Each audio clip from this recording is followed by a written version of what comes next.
Hello everyone. In connection with my previous lecture, that was about the decentralization, and I was talking about the 73rd Amendment Act, that was the Panchayati Raj. In my previous lecture, I had discussed about the evolution of Panchayati Raj institutions, the formation, structure, functions, and how the Panchayati has come a very effective, or rather a very powerful autonomous body in to govern the developmental activities or to initiate developmental activities at the grassroots level. Initially, there were certain provisions which restricted the panchayats in the scheduled areas. But now with the PESA Act, this was initiated in 1996, and the PESA Act came into existence, which is an extension to the scheduled areas. So the Parliament had extended this part to areas which are being classified or which are being considered the scheduled areas. The salient features of this act are that every village should have an elected Gram Sabha, and it shall be competent to safeguard and preserve the traditions of and the customs of the people. Then Gram Sabha shall approve all the plans, programs and projects for social and economic development before the implementation. It would also be responsible for the identification or selection of persons as beneficiaries under the poverty alleviation and other programs, and every Gram Panchayat shall obtain from the related Gram Sabha a certificate of utilization of funds for the plans, programs and projects or any developmental activities which has been taken under the area, and the reservation of seats in the scheduled areas in every Panchayat shall be in the proportion of the population of the communities in the Panchayat. Planning and management of minor water bodies in the scheduled areas shall be entrusted to Panchayats at the most appropriate level. Then recommendations has to be made of the Gram Sabha or the Panchayats shall be mandatory for granting licensings for minerals for mining minerals, and concessions for the exploitation of minor minerals by auction in the scheduled areas. Then the state legislature shall endow Panchayats and the Gram Sabhas specifically with the power to enforce prohibition or regulate or restrict the sale and consumption of any intoxicant and consumption of any intoxicant.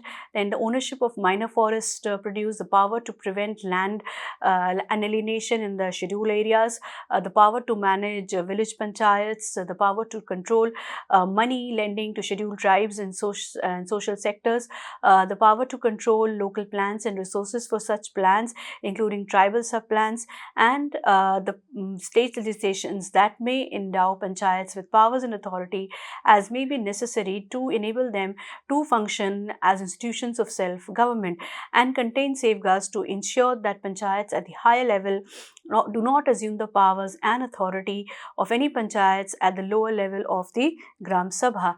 There are certain objectives of the PESA Act. First of all, as a result of these constitutional steps which has been taken by the union and state governments, India definitely has moved towards what has been described as a multi-level federalism, and more significantly, it has widened the democratic base of the Indian polity. So before the amendment, the Indian democratic structure two elected representatives were restricted to the two houses of parliament, state assemblies in certain union territories, and now the system has brought governance and issue redressal to the grassroots levels in the country. But there are other issues too. So these issues, if addressed, will go a long way in creating an environment where some of the basic human rights are respected. So after new generation of panchayats had started functioning, several other issues have come to the fore, which have a bearing on the human rights perspective. So the important factor which contributed to the human rights situations vis-a-vis the panchayat system is the nature of Indian society, which of course determines the nature of the state. So the social hierarchy is the result of the caste system, which is unique to India, and therefore the local government has challenged the age-old practices and hierarchy in the rural areas of the country, particularly that related to the caste, religion and discrimination against women. So if we say that this was also created, PESA Act was created to give some representation to the scheduled areas also. And it also, since it extended the provision of Part 11, it provides self-rule for the tribal population. It has village governance with participatory democracy. It evolved participatory governance consistent with the traditional practices, and it also preserve and safeguard traditions and customs of the tribal populations. It empowers panchayat with powers conducive to tribal requirements, and prevent panchayats at a higher level from assuming an authority of panchayats at a local level. How these, if you look into the history and the if you look into the trajectory of Panchayati Raj institutions, how they have been reformed, or how they have been effective in due course of time or since their inception. So PRI has witnessed a remarkable success and a staggering failure, both in the journey of this 26 years, depending upon the goalposts again which they have been evaluated. So it is both. There are successful stories related to these the Panchayati Raj institutions, but there are certain failures also and criticism also related to the functioning of the Panchayati Raj. While the PRI succeeded at creating a number of another layer of governance and political representation at the grassroots level, it has, however, failed in some aspect to provide more effective and better governance. Although it through Panchayati Raj institutions, the devolution of powers and the concept of good governance or governance at the grassroots level was effectively working, and it was initiated with the aim, with the broader objective of with village development. But nevertheless, although it has a political representative at the grassroots level, but still in certain areas its functionality remains questionable, and they could have been better in terms of their performance. So there are about 250,000 PRIs and urban local bodies, and over 3 million elected local government representatives. So both the 73rd and the 74th Amendment Acts require that no less than 1/3 of the total seats in local bodies should be reserved for women, and at 1.4 million, India has the most women in elected positions. Seat and Sarpanch Pradhan positions were also reserved for SC and scheduled caste as well as scheduled tribe candidates. So in a way, the representation of women through the Panchayat reservation, the representation of women in the Panchayat and as well as the scheduled caste and scheduled tribes, they gain a quite a significant position. In fact, many of them, they had a position, they had a they had opinion, and they were politically represented in the democratic form of governance. So in a way, it gives some kind of political empowerment to the women as well as members coming from the scheduled caste and from the scheduled tribes. A research had found that UPRIs has shown that there had been a significant female political representation in local governments, where women are more likely to come forward and report crimes or take certain, or they are truly empowered while making their own political, social, economic decisions. In district, various female sarpanches were there, where significantly greater investments were made in drinking water and public good. It has also been found that certain initiative developmental activities has been initiated where there were female sarpanch, and moreover the state have also provided the statutory safeguards for many devolution provisions which have considerably empowered local governments. Then there have been successive, the central finance commissions have substantially increased fund allocation for the local bodies, and also grant have been issued for the developmental activities. Then 15 Finance Commission is also continuing to further increase the allocations for local governments to match the international standards in order to make the village communities self-sufficient and self-reliant. Further extension of grant and aids would be provided. Then India commemorated the 12th National Panchayat Raj Day on 24th April 2022. So the Prime Minister had also launched the distribution of e-property cards under the Swamitva, that is a survey of villages and mapping with improvised technology in village areas scheme on that particular day. There, however, there are various challenges which still with the PRI, Panchayati Raj institutions, and effective measures need to be taken in order to overcome these challenges. That is lack of effective devolution. Local government is state subject, is a state subject in the constitution, and consequently, the devolution of powers and authority of panchayats have been left to the discretion of states. So, some important subjects like the fuel and fodder, non-conventional energy sources, and electrification, including distribution of electricity, non-formal education, small-scale industries, food processing industries, etc., and vocational education have not been devolved in the certain states. Secondly, insufficient grants. Despite the constitutional empowerment, the local bodies faces problems of inadequate finance to carry out the activities assigned to them.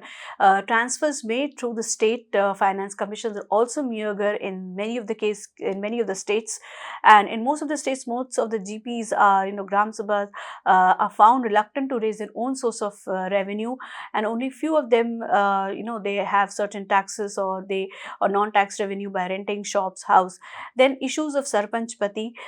This is this one of the major concern for the panchayats is the issue of the sarpanch pati. Usually, it has been found that on Panchayati Raj Day, the Prime Minister had called to end this sarpanch pati concept, which sarpanch pati culture, which, and I would like to bring light to this sarpanch pati concept. That is, usually it happened that most when the females are the sarpanch, or then she is not the functioning body and she is not the decision maker.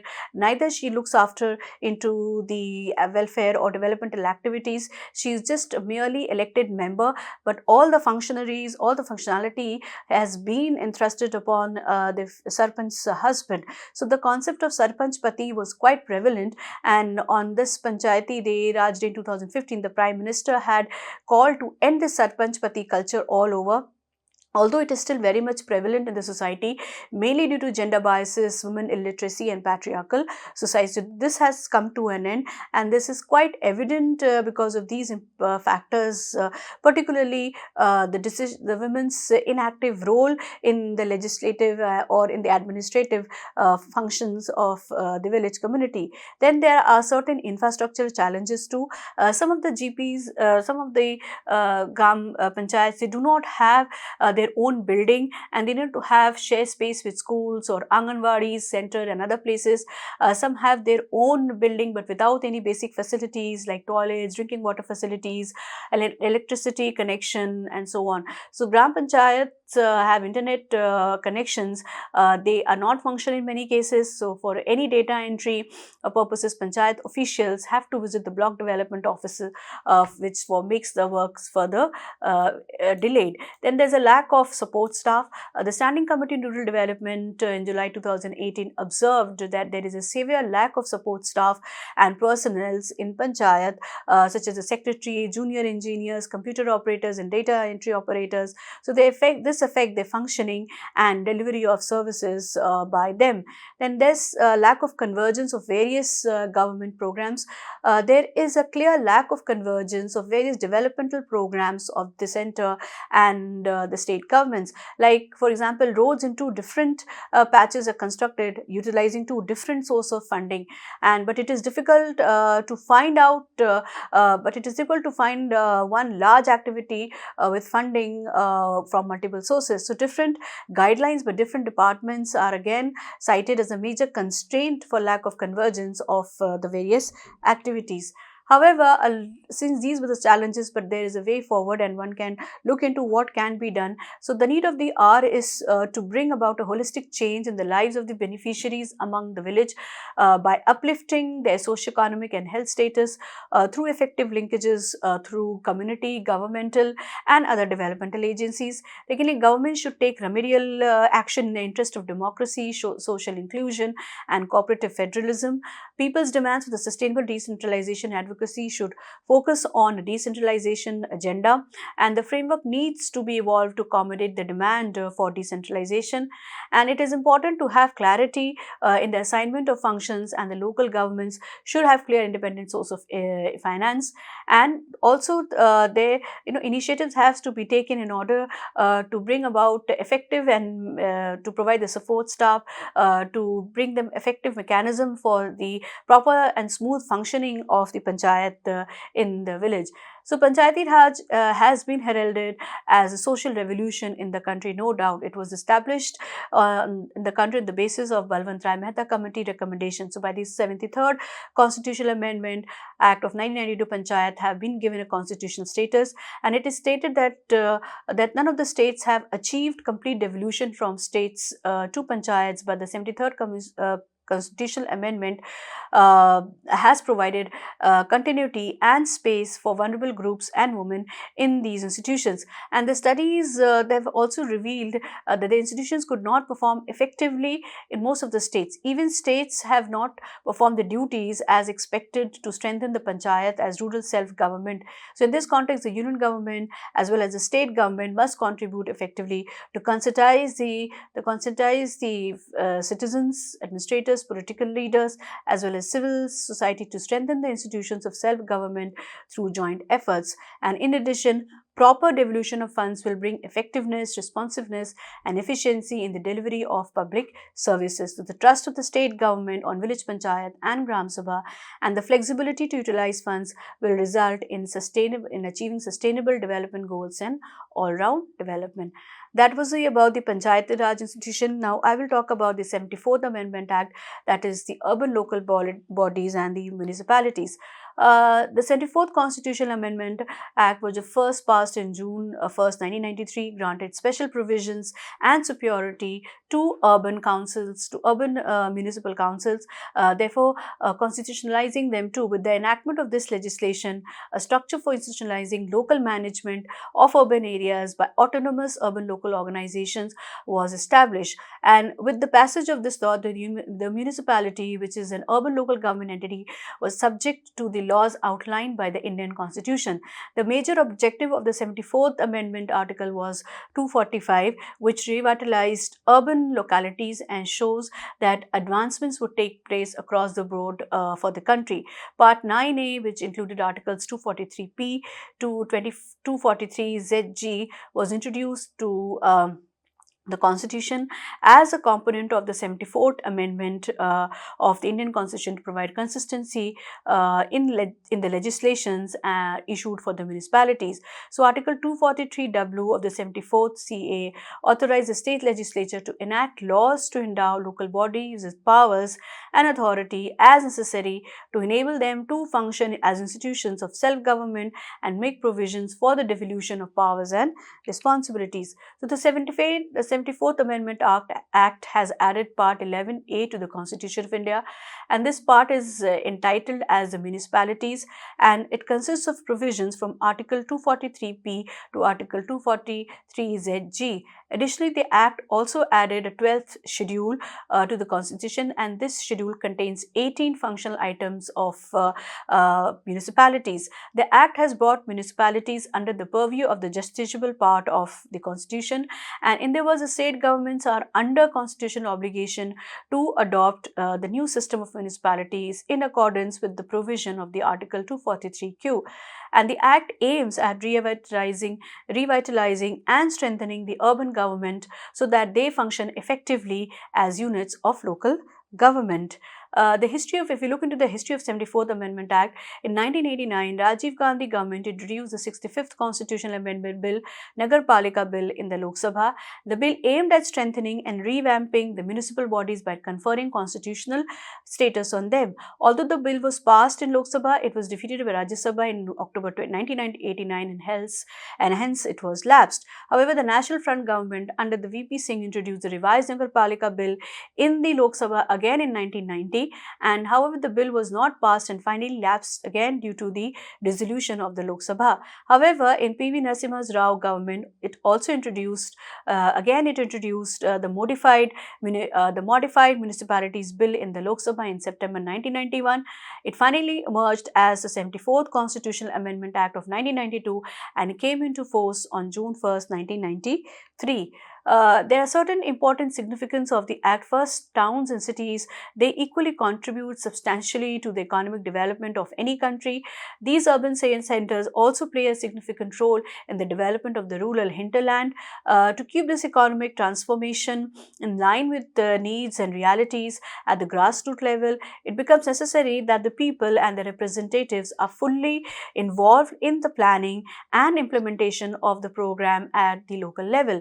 And if democracy, parliament and state legislature is to remain strong and stable, it roots must reach towns and villages and the cities where the people live.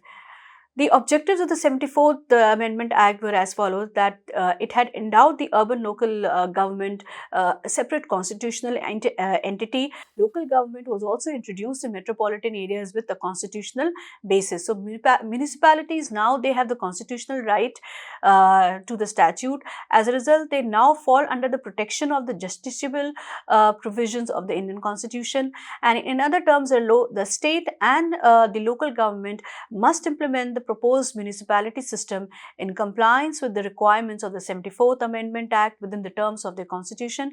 And finally, municipal governments, they have to properly serve local government entities. The legislation aims to improve and reinvigorate them. The certain features of the 74th Amendment Act. There are several features of the 74th Constitutional Amendment Act which are now given below. There are three types of municipalities: for transitory areas, the Nagar Panchayats; for smaller cities, the municipal council; and for the bigger urban region, the municipal corporation. This is how one exception that the governor may designate a municipality as an industrial township if it contains an urban area where an industrial facility provides a municipal services. A municipality may not be established in such a situation. Then composition of the municipalities. As per the 74th Amendment of the Indian Constitution, every member of a municipality must be chosen directly by the residents of that region. Each municipal region will be split into territorial jurisdictions called wards. Specially for this purpose, municipality will be chosen and may be regulated by the state legislature.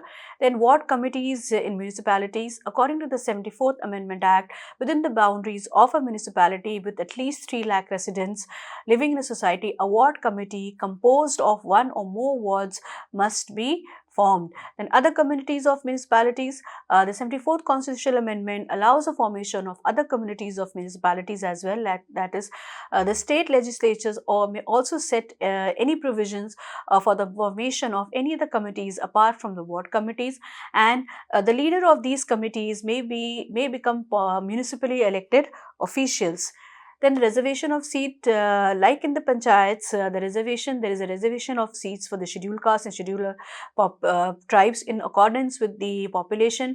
Additionally, there is also provision for 1/3 of seats which has to be reserved for women, and any reservation granted in the municipality for the underprivileged classes at any level will be made by the state legislature. In the period of municipalities, as per the rules of 74th Amendment, Constitutional Amendment, there is a period of 5. There is a set period for working of the municipalities. Every level of government has given municipalities a 5-year term in office. It may, however, be disbanded before its tenure is over. And if a municipality is elected after it has been dissolved, then it will remain in existence for remainder of the year that it would have remained in existence if it had not been dissolved. Then State Election Commission. Indian Constitution has given the power to the State Election Commission to keep a check on the municipalities and their working. So the Election Commission of the state has been established and given a special number of responsibilities, including overseeing and providing guidance along with the exercising control over the creation of electoral registers. Then the Election Commission of the state will also oversee the organization of elections of the municipalities. There are the certain powers and functions. The 74th Amendment Act of the Indian Constitution provides municipalities the various powers, such as the state legislature has granted the municipalities responsibility and authority. They create plan for the social justice and economic growth of the residents of the municipality. It also puts in action the plans created by the federal and the state governments to improve the lives of the population. The municipalities have the authority to improve local job opportunities. There are certain if I have outlined the certain powers and functions of, I've broadly outlined the certain powers and functions of the municipalities. Urban planning, which includes town planning, making rules regarding the use of land and construction of buildings, then planning for economic and social justice, roads and bridges, public health and sanitation, fire services, urban forestry and ecological protection and equilibrium, removal of urban poverty, urban facilities such as parks, gardens and playgrounds, then cultural, educational and artistic development, then prevention of cruelties on animals, then registrations of birth and death, and making rules for slaughterhouses and dyeing of skins. There are certain articles and the provision on the Amendment Act. Article 243 talks about the constitution of different types of municipalities like municipal corporations, municipal councils and Nagar Panchayat. Article 243R, it talks about the composition of municipalities, which is broken up into geographical constituencies commonly called wards, and all the members of the municipalities are elected by the common residents of the municipal area. Then 243, Article 243S, it provides the process of composition of ward committees, where it is said that every member of the municipality will be elected directly by the people of that area. Then Article 243T, it talks about the number of seats reservation in all the municipalities of the states. Then Article 243U, it talks about the period of municipalities. Article 243V defines the conditions and circumstances that will lead to the disqualification of members related to the municipalities. Then 243W, it defines the powers, authorities, duties of the municipalities, such as urban planning, economic growth and social development. Then Article 243X states that the state legislature may specify legislation subjects connected to the levy of taxes as permitted by the Constitution. Then Article 243Y, it provides information related to the Finance Committee that will express a view of how funds should be allocated between the municipality and the states will also decide on aid subsidies. Then Article 243ZA, it talks that every municipal, or it says that every municipal corporation will have elections for a minimum term of 5 years, and this happened because of the creation of a state election commission that is independent of the Election Commission of India. Then Article 243ZC, this article states that the scheduled areas mentioned in Article 24 are not covered by the provision of Part 9A. The states like Meghalaya, Mizoram, Assam, Tripura and a few of them. In addition, it does not apply to the region governed by Darjeeling Gorkha Hill Council. Then Article 243ZE, it says that every metropolitan region will have a metropolitan planning committee to create a draft implementation plan for the whole metropolitan regions. These are the certain articles and the important and the keynote points of the articles. Then the finance of municipalities. If you look into the finance of the municipalities, it has been left to the legislatures of the state to specify by laws matters relating to the imposition of taxes. So these may be like tax duties, fees which could be levied and controlled and collected by the municipalities as per the procedure to be laid down in the state law. Secondly, tax duties, fees which could be levied and collected by the municipalities and as share passed on to the municipalities. Then grant in aid that would be given to the municipalities from the state, and then constitutions of funds for crediting and withdrawal of money by the municipality. The Finance Commission, which was constituted under Article 243(1) to review the financial positions of the Panchayati Raj institutions, shall also review the financial positions of the municipalities and will make recommendations to the governor.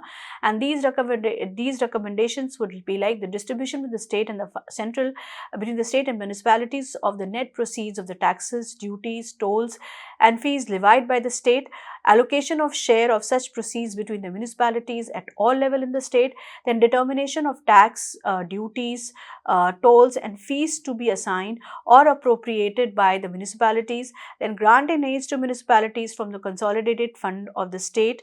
Measures were taken to improve the fiscal financial positions of the municipalities, and the governor shall replace or the governor shall place the recommendations of the commission along with the action taken report before the state legislature.